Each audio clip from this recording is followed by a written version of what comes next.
Pagpalain mo ang batang ito, Panginoon. Idinideklara namin yung pangako mo sa Jeremiah chapter 29 verse 11. God has a plans for you, declares the Lord. Plans to prosper you, not to harm you. Plans to give you hope and a future.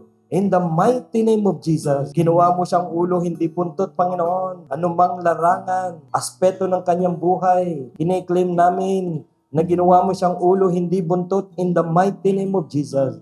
Ihanda mo ang magandang kinabukasan ng batang ito. Ihanda mo ang magandang future, Lord, in the mighty name of Jesus. Punuin mo ng wisdom.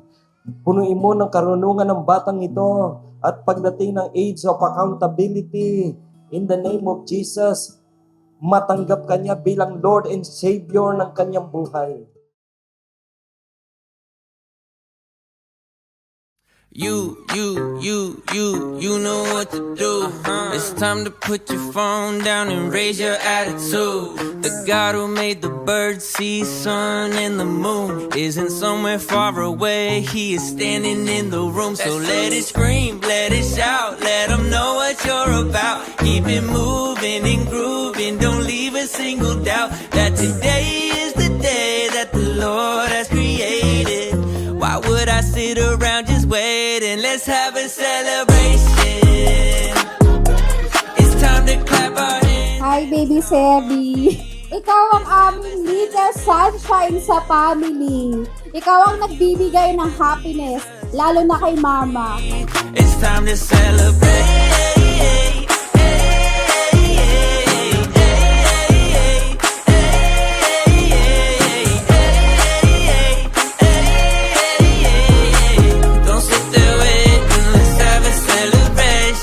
For parents kay Mark and Joe, ang message ko lang is abaan nyo lang yung pasensya and maging mabuti kayong magulang for him at turuan nyo ng maging God-fearing at isa sa mga bata na sumusunod sa magulang. So let it scream, let it shout, let them know what you're about. Keep it moving and grooving, don't leave a single doubt that today is the I pray na lumaki kang may takot sa Lord, maging mabait sa parents and sa mga tao around you. And I pray na lagi kang healthy.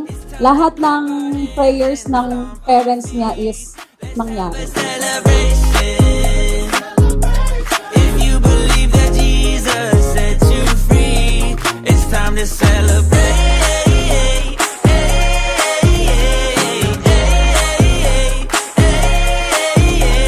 Lang kay Baby Sebi maging mabuting bata paglaki, maging mabuting tao. Yun kasi pag naging mabuting tao ka, yun na po lahat yun eh. Kabutihan sa tao, sa Diyos, sa lahat ng bagay. Father, Son, and Spirit, that's who I call G.O.D. I used to be a blind man until you let me see that who the Gusto ko lang mamana sa katangian ng apo ko. Maging masipag, mabait, negosante, at pag nagmana sa tao din niya na kuripo. doubt that today is the day that the Lord has created. Why would I sit around just waiting? Message ko sa apo ko, nasa tiyan pa lang talaga, lagi ko na yung pinagdadasal. Lumaki siyang mabait, lumaki siyang malusog, layo sa lahat ng uri ng sakit at disgrasya, maging mabait na bata. Yun yung lagi kong pinapanalangin araw-araw. Para sa apo ko, love na love ko yan sobra. Our feet, let's have a celebration. If you believe that Jesus set you free, it's time to celebrate. Ang misay po sa apo ko, siyempre, nag-iisa kong apo. Kaya manang-mana talaga sa lolo. Kaya ang katangian ng para sa apo ko, sana maging mabait siya. Sana maging mana din sa lolo niya na lahat ay nasa kanya. Our feet, let's have a celebration.